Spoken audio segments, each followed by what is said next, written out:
Hey, my name's Jake Nicholson. Welcome to my YouTube channel. In this video, we've got this week's property news. As always, I say this every single week, there's a lot. In fact, this is the most news I've ever shared in 1 week. So do buckle up for a bit of a longer video this time. But there is a lot happening. We've got dates on the Renters' Rights Bill. We've got mortgage rates that have been cut. We've got expectations of more mortgage rate cuts and lots more. Now, if you're new around here and you haven't done already, do subscribe to the channel over there and hit that bell notification. We've just hit 51,000 subscribers.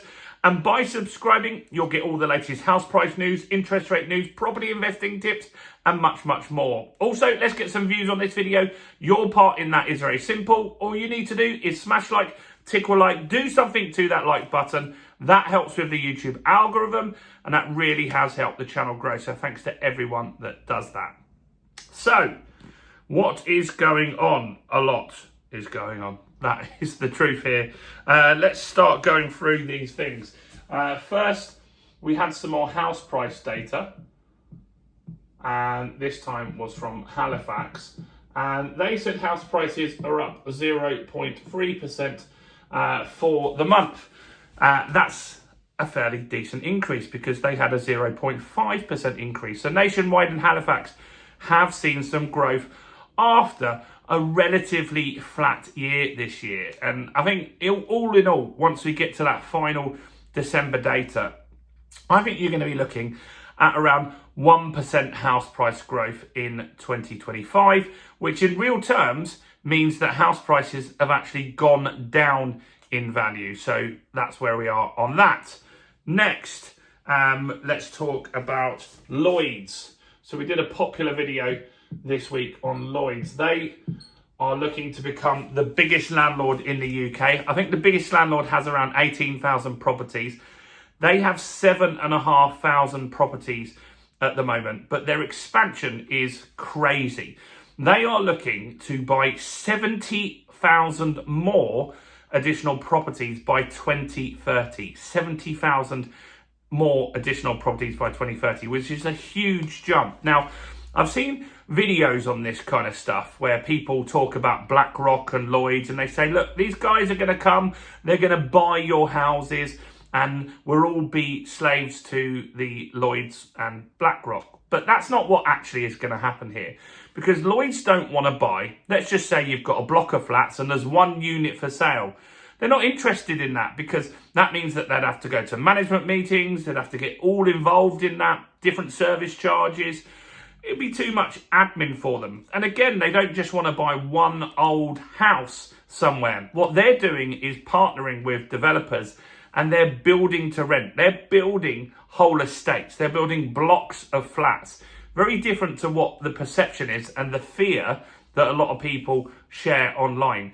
They're not looking to buy your house. They're looking to build houses that they can rent. Now, this will impact house prices. It will impact rentals as well, because effectively these guys will probably charge a lot more rent. They'll be on the pricier end of the market, and that might push up private rents as well. So Lloyds, we've done a video on that. You can go and see exactly what they're planning to do and find out more information. This was interesting. So in London, we got the June data, and there were just 26 houses sold in June, which is crazy to me. Does that even make sense? 26 new build properties sold in June. You have to check it yourself to actually see if that's true or not, because it just sounds like it couldn't be possibly true, but it is. They've sold 26 properties, and this is actually up. In May, it was only 19 properties. So these are new build properties. They're just not selling in London. People aren't interested. They're overpriced. People are building still in London, but this is more akin to the Lloyd stuff, where they're building to rent. So you're seeing buildings go up, but the developers are keeping those and renting those out. But it's crazy how quiet the market is. So yeah, not good. Next, Crisis, the charity. They have thrown their hat in the ring and decided they're going to become a landlord, which is interesting because you've had Generation Rent, you've had Crisis, you've had Shelter, you've had all these charities bashing landlords for so long. They've been lobbying the government to change stuff. A lot of the stuff in the Renters' Rights Bill is down to these charities. And now Crisis is going to be a landlord themselves. So it'll be interesting to see. We'll know in a year or two what the quality of their properties are. Some people said, how will they deal with a tenant not paying? Well, I don't think they will have the problem of that, because likely they will get paid by councils or central government, the rent. So I don't think they're going to have a problem with that. But they're looking to have 100 properties. Now, they could be buying ones and twos. And that's interesting to see how they actually come about and how this all works. To be fair, I think it's probably a good idea for them. It's nice to see some charities actually getting people off the streets rather than just lobbying government all the time. So yeah, Crisis, we've done a longer video on that one as well. So all of these videos that I'm talking about, how you can get to them is just around here. It will say Property Accelerator. If you click on that, then you can click on videos and just look in the last week and you'll find the longer versions. So Crisis, becoming a landlord. Let's see how that plays out. Savills, the estate agent, they've done their predictions and forecasts for the next few years, and they're saying 2026 and 2027 are basically going to be flat, 1% house price growth. Now, if that comes true, that actually means house prices have got cheaper because inflation is likely to be higher than that. So in real terms, house prices will have gone down. And the fact that house prices haven't really risen this year would mean we'd have 2, 3 or 4 years of house prices not moving. Now that does improve affordability. You've got interest rates that will be coming down in that period, but we could also have big unemployment looming as well. So we've got to keep an eye on that stuff as well. So Savills are saying in 5 years, house prices will be 22% higher. They're saying the north is going to be 28% higher and the south 13% higher. So go and check out that video and see all of what their expectations and predictions are going forward. There's a hot market in some areas. Let's talk about that. We talked about that yesterday, I believe. And so there are some areas that are doing very well, particularly around Newcastle. So Newcastle houses are selling in around 26 days, which is very fast. And so there is a hot market there. But there's also places where it's not doing very well. And a lot of that is in the southwest. So in areas in the southwest, it's taking on average 101 days to sell a property. Talking Devon, Cornwall, these sorts of places where historically a lot of people would have had a second home. People are getting out of those markets now. They've had enough. They're selling up, but it is taking a bit of a bashing over there and taking a long time to sell. And people are having to drop their house prices as well. So while there are some hot markets, Newcastle is that. Some places are not doing so well. Let's talk about mortgage rates. That's a popular topic. So mortgage rates have dropped this week. You've had 2 lenders that have cut rates, 2 of the big lenders that have cut rates. That's HSBC. They've been doing that for about 2 or 3 weeks in a row now. So HSBC's cut rates. Halifax have also cut rates as well. So that's good. Other lenders, I think, are going to keep doing that as well. You had Nationwide do it the other day. Most of the big lenders have cut rates in the last few days.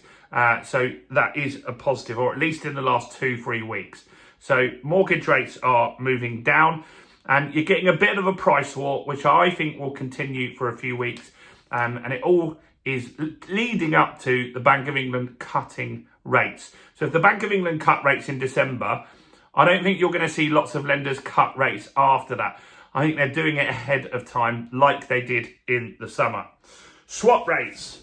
This is important. So a swap rate is a rate that your bank borrows at. So your bank being at HSBC, Santander, NatWest, one of these types of banks, they borrow from a bigger bank and they borrow on a rate called the SONIA swap rate. Now that is dropping and it has been dropping for a couple of weeks. It's down 0.25% at the moment on a 5-year and a 2-year basis. Now why that's good is that means that lenders can now cut rates to you and to me. And that means that we can get a better rate. And that's why lenders have been cutting rates, because their ability to get finance has got cheaper.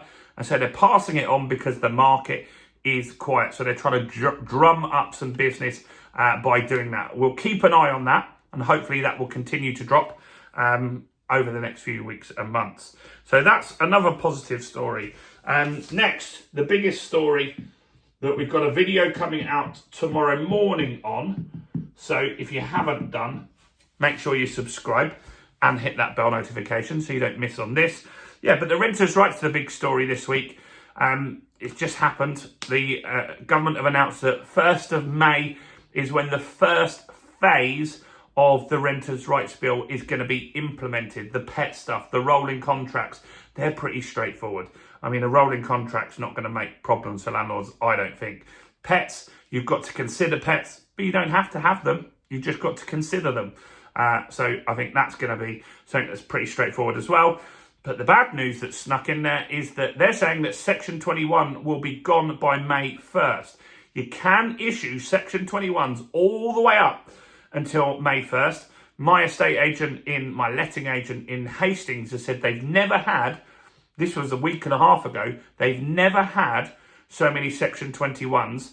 And that's even before this news came out. So I think now there's a firm date. I think you're going to get even more Section 21s. I think it's going to be a brutal Christmas and January for a lot of tenants looking for a new property. So it's interesting to see what's going on. Things are moving forward. Check out the video tomorrow on the Renters' Rights Bill. We'll go into more detail on all of the stuff they've covered. But yeah, a busy week as always. Let me know what else we've missed. Is there anything else that we should be talking about? I do listen to your comments, and I do make videos based off that feedback as well. Do make sure you like the video, do subscribe, and check out all the other content as well on the channel, including this video right here.